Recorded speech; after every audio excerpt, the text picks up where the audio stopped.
그리스도께서 다시 살아나신 일이 없으면 너희의 믿음도 헛되고 너희가 여전히 죄 가운데 있을 것이요 또한 그리스도 안에서 잠자는 자도 망하였으리니라고 나오잖아요. 그러니까 이 말은 너희가 다시 그리스도 살아나시 없으면 너희의 믿음도 헛되고 너희가 여전히 죄 가운데 있을 것이라고 하는, 인간은 모두 다 죄 가운데 있어요. 그런데 그 죄의 해결 부분은 예수님의 십자가와 부활이라는 거예요. 그러니까 하나님의 섭리의 역사는 모두 다 죄인으로 죽은 존재다. 그 죽은 존재를 다시 살리시기 위하여서 예수님께서는 십자가와 부활을 주관하셨다. 그 사이에 있는 것이 성경이 말하는 거예요. 성경은 요 사이, 인간은 다 죄인으로 죽은 존재예요. 그들을 살리기 위하여서 십자가와 부활이 있다.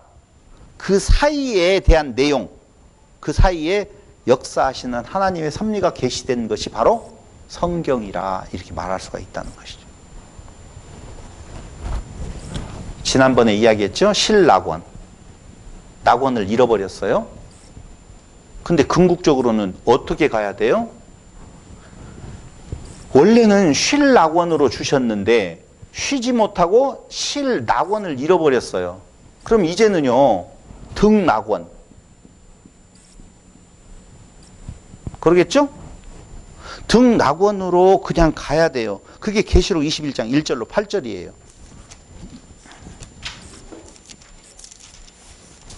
계시록 21장 1절로 8절. 자, 보겠습니다. 또 내가 새 하늘과 새 땅을 보니 여기 나오죠? 천지를 지으시냐라고 이야기할 때 새 하늘과 새 땅 이렇게 딱 연결되어져 있어요. 새 하늘과 처음 땅이 없어졌고 바다도 다시 있지 않더라. 또 내가 보매 거룩한 성 새 예루살렘이 하나님께로부터 하늘에서 내려오니 그 준비한 것이 신부가 남편을 위하여 단장한 것 같더라. 내가 들으니 라고 나오면서 1절까지 읽어보면 내가 들으니 보좌에서 큰 음성이 나서 이르되 보라 하나님의 장막이 사람들과 함께 있음에 하나님이 그들과 함께 계시리니 그들은 하나님의 백성이 되고 하나님은 친히 그들과 함께 계셔서 모든 눈물을 그 눈에서 닦아주시니 다시는 사망이 없고 애통하는 것이나 곡하는 것이나 아픈 것이 다시 있지 아니하리니 처음 것들이 다 지나갔음이라. 보좌에 앉으신 이가 이르시되 보라 내가 만물을 새롭게 하노라. 이 만물이라고 할 때 그 만물은 우주가 아니에요. 그 넘어선 어떤 세계? 천지의 세계. 모든 만물을 새롭게 하노라 하시고 또 이르시되 이 말은 신실하고 참되니 기록하라 하시고 또 내게 말씀하시되 이루었도다. 나는 알파와 오메가요 처음과 마지막이라. 내가 생명수 샘물을 목마른 자에게 값없이 주리니 이기는 자는 이것들을 상속으로 받으리라. 나는 그의 하나님이 되고 그는 내 아들이 되리라. 나오잖아요. 그러나 두려워하는 자들과 믿지 아니하는 자들과 흉악한 자들과 살인자들과 음행하는 자들과 점술가들과 우상숭배자들과 거짓말하는 모든 자들은 불과 유황으로 타는 못에 던져지리니 이것이 둘째 사망이라 라고 말을 해주고 있어요. 그러니까 한마디로 말을 하면 실낙원 되어졌던 것을 등낙원으로 되어지는 것은 인간의 행위가 아니다라고 하는 것을 로마서 3장 20절에 말을 하면서 그럼 어떻게 이 등낙원 다시 회복되어질 수 있는 건가라고 하는 것이 3장 21절로 로마서 3장 21절로 24절에 나오는 거예요. 그거는 꼭 읽어봐야 돼요. 로마서 3장 21절로 24절. 이제는 율법에 하나님의 한 의가 나타났으니 율법과 선지자들에게 증거를 받은 것이라. 곧 예수 그리스도를 믿음으로 말미암아 모든 믿는 자에게 미치는 하나님의 은이 차별이 없느니라. 모든 사람이 죄를 범하였음에 하나님의 영광에 이르지 못하더니 그리스도 예수 안에 있는 속량으로 말미암아 하나님의 은혜로 값없이 이루었다 하시면 얻은 자 되었느니라. 그러므로 우리가 등낙원이 되어지는 구원은 인간의 행위가 아니라 하나님의 은혜다 라고 말하는 거예요. 자, 다시 한번요. 오늘의 결론으로 지금 와봅니다. 구원은 하나님의 은혜다. 로마서 3장 28절에 보니까 이런 말이 나와요. 제가 읽어볼게요. 그러므로 사람이 의롭다 하심을 얻은 것은 율법의 행위에 있지 않고 믿음으로 되는 줄 우리가 인정하노라. 하나님의 은혜를 뭐라고 표현하고 있느냐? 은혜는 뭐예요? 믿음이라고 표현하고 있어요. 자, 우리가 등낙원, 낙원에 입성하는 것, 하나님의 자녀가 되는 것, 이것을 믿음으로 된다라고 말을 하잖아요. 그럼 집사님하고 저하고 둘이 있어요. 근데 집사님은 믿었어. 나는 안 믿었어. 그럼 믿음이 있는 집사님은 자랑할 거 있어요, 없어요? 왜요?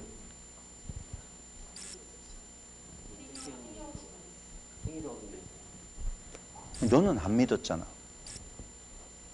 그러니까 여기 믿음이라고 하는 말을 오늘 로마서에서 뭐라고 이야기하면 그것을 은혜라고 이야기를 하고 있는 이유가 있다고요.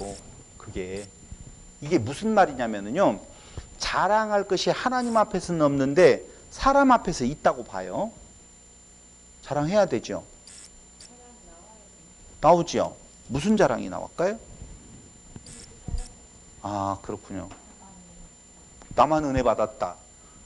집사님이 지금 저를 도와주려고 저렇게 진짜 정확한 이야기를 해주셨어요. 나만 은혜 받았다라고 하는 것이 믿음의 본질이 아닌데 사람 앞에 너는 못 받았지? 나는 받았어. 바보야. 이게 믿음이 아니라고요. 믿음이 은혜라고 말하는 말은 어떤 의미로 이야기하면 너는 안 믿고 나는 믿었어. 나만 구원받고 너는 못 받았어 라고 하는 것을 자랑하라고 하는 내용이 아니에요. 사람 앞에서 믿음을 자랑해야 되죠. 누가 자랑했다라고 이야기를 하느냐면요. 바울은 난 자랑한다 그렇게 말을 해요. 무엇만을 자랑한다? 오직 예수만을 자랑한다라고 이야기를 하잖아요. 그러니까 바울의 그 자랑하는 것, 우리가 사람 앞에서 나의 믿음을 자랑하는 것은 다 같이 여러분들이 표현해 줬으면 좋겠어요. 시작. 죄송해요. 괜히 말했네. 답할 줄 알고 물어봤는데. 어떻게 나 같은 존재에게 이 말이에요. 믿음을 자랑하는 것은 은혜라고 하는 것을 자랑하는 건데 어떻게 나 같은 존재에게 이 사랑이 임했느냐라고 하는 것이 믿음의 자랑이라고요. 그게 은혜의 자랑이라고. 그래서 바울은 뭐라고요? 나는 예수만 자랑한다 그 말이에요. 나는 예수를 믿었어. 너는 못 믿었냐 이 바보 같은 거사. 이 말이 아니라고요. 그런데 그 믿음을 하나님께 나에게 주셨는데 하나님 앞에서는 그걸 자랑하는 것이 아니라 찬양하게 되어져 있는 것이죠. 하나님은 찬양하고 사람 앞에서 믿음을 자랑하는 것은 그게 은혜야. 나 같은 존재에게, 우리 같은 존재에게 어떻게 그 사랑이 임할 수 있지? 너무 신비한 거 아니야? 라고 그 신비를 자랑해야지. 뭐가 보였어요? 그럼 그 신비 아니에요. 그래서 오늘 이야기하고 있는 내용은 율법을 폐하느냐 아니요 율법을 더 굳게 세운다라고 하는 3장 28절에서 은혜가 더해지기 위하여 3장 31절에서 죄송해요. 다 찾아볼 수 없어. 시간 때문에 지금 대충만 말을 할게요. 3장 31절에서 율법을 굳게 세운다라고 이야기를 해요. 그러니까 그 자랑할 그 사람들 앞에서 어떻게 나 같은 존재에게 하나님을 찬양하는 자에게는 나타나는 현상이 바로 뭘로 나타나냐면 이웃이 보이는 것으로 드러나게 되어져 있다는 거예요. 그래서 믿는 나와 믿지 않는 너 비난하는 개념이 아니라 믿음을 자랑한다. 나 같은 자에게 어떻게 바울도 오직 예수만 자랑한다라고 말을 하면서 하나님 앞에서는 자랑할 것이 없고 하나님 앞에서는 오직 뭔만 있어요? 찬양만 있는 것이다. 그 말입니다. 그래서 모세는 지금 그들의 그 광야에 있어서의 그 정체성을 말을 할 때 원망하잖아요. 하나님을. 어떻게 우리를 그곳에서 이곳으로 데리고 왔느냐. 우리도 원망하잖아요. 차라리 나지 말게 하든지 났으면. 어저께 전주에서도 그러더라고요. 아니 그러면 하나님이 그렇게 구원하시려고 맘먹었으면 처음에 천지를 지으시면서 그냥 바로 너는 천에 살아라 낙원에 살아라 하고 하면 될 텐데 왜 이렇게 복잡한 일을 행하셔가지고 사람 피곤하게 만드냐고. 피곤하시지요. 사는 게 왜 이렇게 피곤한지 모르겠어요. 태어난 날은 태어나서 요새 아이들이 그런 이야기를 해요. 먹고 살리려고 하니 우리 먹고 살기도 힘든데 이것까지 먹고 살리려고 하니 힘들다라고 이야기를 해요. 사는 날의 과정도 다 지옥 같아요. 그런데 마지막에 죽는 것도 두려움의 지옥이에요. 다 사는 삶이 그래요. 그래서 하나님을 알지 못하게 되어지면 차라리 일찍 죽은 것이 낫고 일찍 죽은 것보다 태어나지 않는 것이 나았다라고 이야기하는 거예요. 저도 한때는 그랬 생각했다니까요. 아, 애들이 장가 가면 손주들 안 나라고. 자식들 낳지 말아라. 너희들 둘이 잘 살다가 너희들에서 끝나는 것이 인생을 그냥 깔끔하게 사는 것이다라고 한때는 내가 그런 생각까지 했다니까요. 왜? 사는 게 만만치 않거든요. 만만치 않아. 먹고 자고 매일 그 일을 해요. 나는 이번에 유튜브를 보면서 한 가지 아는 것이 있어요. 여러분, 오뎅을 만드는데, 어묵을 만드는데 갈치로 만들더라고요. 어떤 데에는. 그 갈치를 냉동으로 이렇게 해가지고 막 큰 데 있는 것을 이제 만들려고 하면 그렇게 해야 된대요. 그때 풀어가지고 그 얼음 속에서 이제 헤쳐가지고 머리 따가지고 이렇게 창사하고 빼고 나머지를 갈아가지고 이렇게 씻고 하는데요. 그것만 50몇 년인가를 했대요. 와. 그러니까 손이 얼얼하면 따뜻물에다 하고 다시 하고 이거 전문가가 아니면 못한다라고 이야기를 해요. 그러면 그 사람은 일생에 자기의 일이 일어나서 거기 출근해서 그거 만지고 있다가 와서 씻고 자면 끝나요. 도대체 무엇을 위한 삶이죠?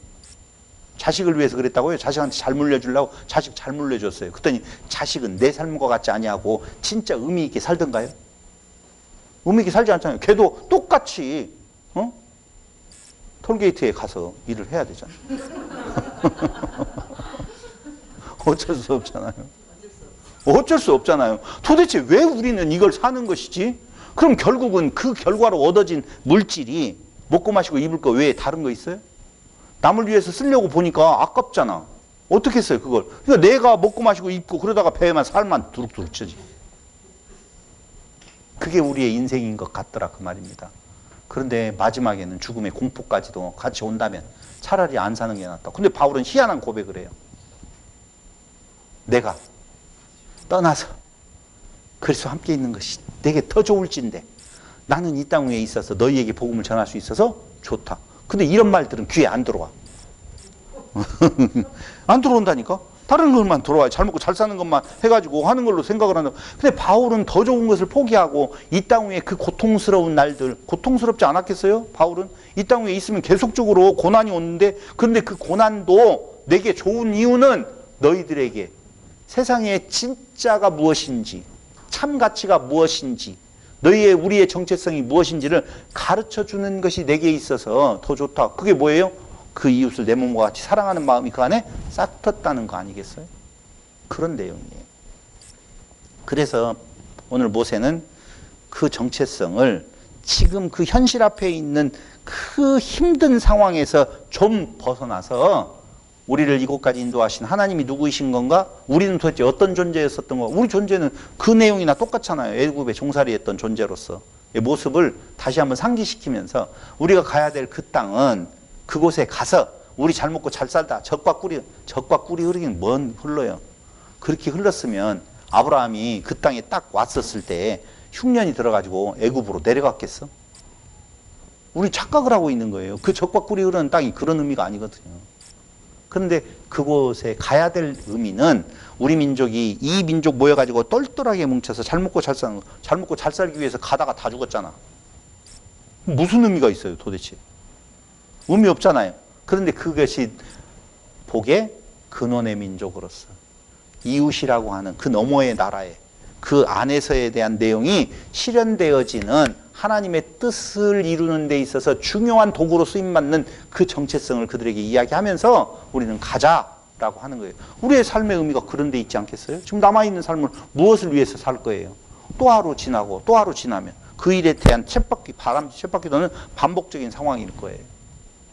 그래서 다시 한번 우리에게 있어서의 우리의 삶의 현주소 정체성도 바로 그 하나님으로부터 우리의 정체성을 찾을 수가 있고, 우리는 이 육체를 벗어버리는 그때가 끝이 아니라 새로운 삶의 새로운 시작이 되어지는 것으로서 진짜 그곳이 어떤 것인 건가를 모세는 창세기 1장 1절로부터 천지를 창조하신 이하를 이것을 쫙 써내려갔는데, 그건 다음 시간에 그 천지는 무엇이고 그 궁창은 무엇이고 그 하늘은 무엇이고 뭐가 어떻게 되어, 아까 처음에 이야기했잖아요. 천지에서 지가 뭘로? 땅으로, 땅이 뭘로? 물로, 물로 아랫물과 윗물로 이렇게 나누어지면서 어떻게 용어가 혼돈이 좀 되어져 가지고 그 땅이 그 땅이고 이 땅이 그 땅이고, 어떻게, 아니 우리가 생각하는 식물은 무엇에 의해서만 생장이 되어져요? 네, 그렇잖아요. 광합성에 의해서만 되어지잖아요. 그러므로 1월 성신이 있어야만이 된단 말이죠. 그런데 보세요. 다음 주에 이야기해야 되는데. 셋째 날인 거 언젠가에 푸른 풀이 나잖아요. 네, 나오죠? 나오죠? 그 아직 일월성신이 없을 때예요. 근데 그건 어떻게 자라났을까요? 그러니까 K문서 무슨 문서 해가지고 이 문서 저 문서 짜집기를 하다 보니까 그 말을 쓰고 이 말을 쓰고 섞어서 썼다라고 이야기를 할 뿐이에요. 근데 제가 재미난 이야기를 할까요? 천국은 식물이 있어요, 없어요? 있어요. 맞아요. 생명수 강가에 늘어져 있다고 그러잖아요. 그럼 그때에는 일월성신이 다 풀어져 없어졌는데 뭘로 자라요? 그래서 있어야 돼요. 그 식물이 있어야 되고 일월성신에 의해서 일어나는 식물이 있어야 된다고요. 그게 그것이라고. 그 빛에 의해서 그것이 자라나고 있는 모습, 그 빛에 의해서 그렇게 풍요로운 부분에 대한 내용, 그게 천국의 모습을 그려내고 있는 거 딱 들어맞게 되어져 있어요. 이 내용은 다음 시간에 말씀드리기로 하겠습니다. 기도드리겠습니다. 하나님 아버지, 우리에게 참으로 신비를 가르쳐 주셔서 인간으로서는 상상할 수 없는 것을 보게 하심을 진실로 감사드립니다. 이 땅 위에 사는 것이 하나님을 빼고서는, 그리스도를 빼고서는 고난일 수밖에 없고 수고와 애씀일 수밖에 없는데, 이 수고와 애씀을 살아내는 것이 오늘 우리에게 참 소망으로 가는 길임을 다시 한번 알게 해주셔서 진실로 감사합니다.